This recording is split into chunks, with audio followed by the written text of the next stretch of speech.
If you wouldn't follow yourself, why should anyone else? The first person you should lead is yourself. Don't wait until the pressure's on to make a character choice. If you become the leader you ought to be on the inside, you will become the leader you want to be on the outside.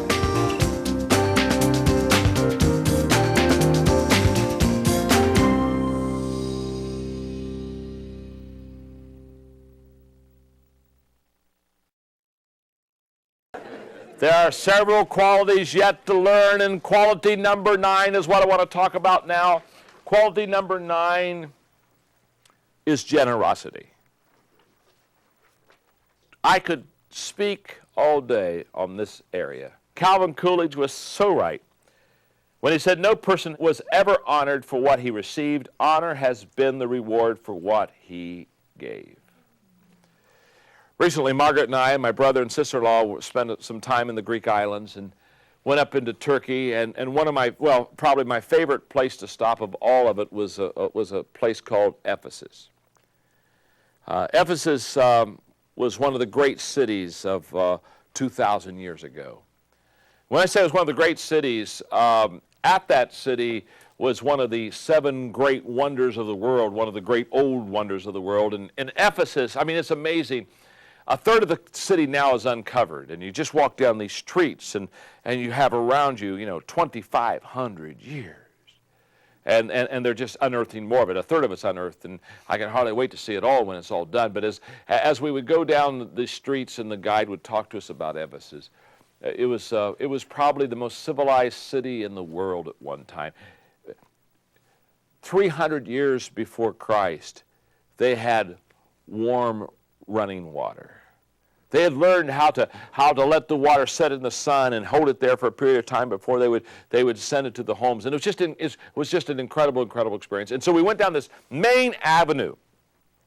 It's the avenue where the people walked up to the center of the city, and it was just grand with all these pillars, and the library was clear at the end, and the stadium of the seated 3,500 was over to the right. And I mean, it's just unbelievable. And so as we're going down the avenue of Ephesus, as we were going down there, she was talking to us about, she said, along this avenue were columns, and she said they called them the heads of honor. And they put on these top of these columns, as you go down this main avenue, the heads, the stone heads of men and women in that city that had, not that were famous, not that were rich, but she said the only way that you could be in the heads of honor column on the main city street was if you had given something to your city that had helped make it great. She said the only people that got their heads of honor on the main street were people who had learned to give. And as I'm sitting there, I'm taking notes, I'm thinking to myself, this is so true about life itself. And so let me talk to you about having a generous spirit. When you talk about leaders that have a generous spirit, what are we talking about? Number one, they think others first. That's just how they think. The measure of a leader is not the number of people who serve him, but the number of people he serves. Generosity requires putting others first. If you can do that, giving becomes much easier. In fact, there's a question I ask potential leaders all the time. We'll be doing a conference here in just a few weeks called Catalyst, where we'll have 5,000 leaders under 40 spend 2 days with us, just teaching leadership to these young, energetic minds. But whenever I find somebody that's going to be a young leader, I always ask them the same question. I ask them, why do you want to be a leader? It's a great question. Because what I have discovered is they're going to tell me by their answer how successful they're going to be. If they say, for example, I want to be a great leader because I love power, or I want to be a great leader because I think that I'm going to make a lot of money and I'm going to have a lot of perks, I'm going to have a lot of privileges, I realize that their leadership is going to be shorted. What I'm looking for when I ask people why they want to be a leader is not an answer that basically says, if I'm a leader, it's going to help me. But I'm looking for somebody who basically says, if I become a leader, I have the privilege and the opportunity to make things better for others. Because the only reason to become a leader is to add value to other people. That's the only reason to become a leader.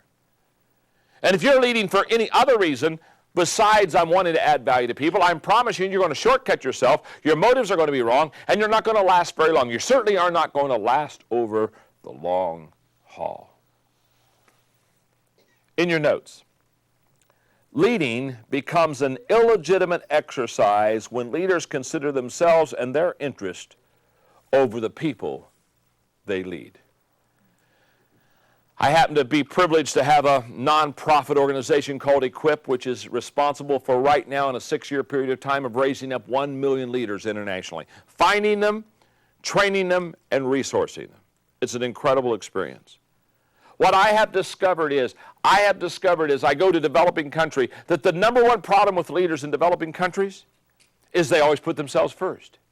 And many times they literally rape and fleece the people so that they can live well. Now you say, that's terrible. That's why developing countries don't do well. That's exactly right. But I can tell you something else. In corporate America, I see this happening. I see all of a sudden me doing this, me first, and what's in for me, and what can I get off at the top, and let's not worry about those other people. This is wrong.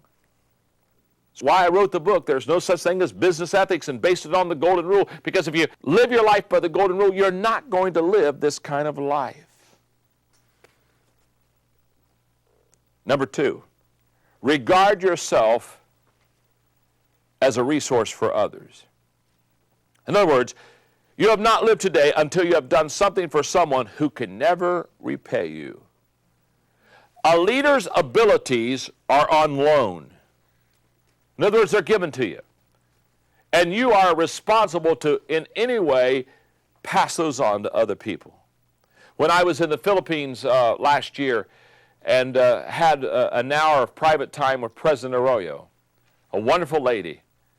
One of the questions I asked her is why she wanted to lead in the Philippines, again, knowing again of all the destruction that happens with leaders. And I loved her answer. She said, I determined to be a one-term president to do everything I could for the value of my people and not live off of my people. I thought, oh, how wonderful. What a wonderful response.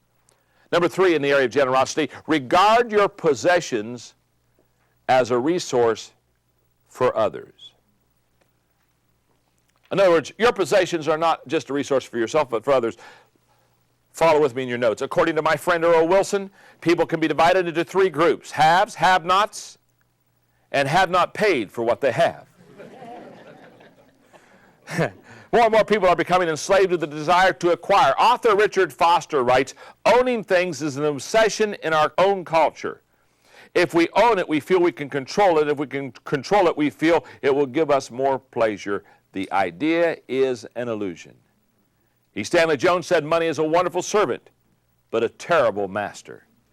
If it gets on top and you get under it, you will become its slave. And again, Richard Foster advises, just the very act of letting go of money or some other treasure does something within us. It destroys the demon greed. If you're enslaved by greed, you will not lead others with integrity. That's a fact. Complete the 3 phases of life. And the 3 phases of life are very simple. The 3 phases of life are learn, earn, and return. Learn all you can. Earn all you can. And return all you can. Here's what I know. Your fulfillment and significance in life will never be based on what you have, but will always be based on what you gave. Margaret and I are in a very wonderful time of our life, and God has blessed us greatly, and we have a lot of things. No question about it. The blessings have been quite huge. But the most fun that we've been having in the last year is sitting down with a financial counselor, somebody that's very skilled in money matters, and planning how we can, in our lifetime before we die, give everything away. See, I want to give my giving while I'm living, so I'm knowing where it's going. I don't want to die and give it to the state. It's not my goal. And so therefore, we have a plan. Our plan has included throughout our life of gaining certain financial resources so that we can have options, because the value of money is only twofold. It gives you options and you have the privilege of helping others with it. That's the only value of money. If you think that money gives you any other value besides options and the ability to help people, you truly do not understand finances. And so therefore, because of the blessings of God and gifts and talents perhaps that we have, we've been blessed with resources. And we're grateful. We have options. But one of those options is that I am determined to give it away. And I'm determined to give it away in a planned fashion and to be able, hopefully with a decent long life, to watch those resources be activated in people's lives. Here's what I know. Here's what I know. It's not what I receive. It's what I give that really matters.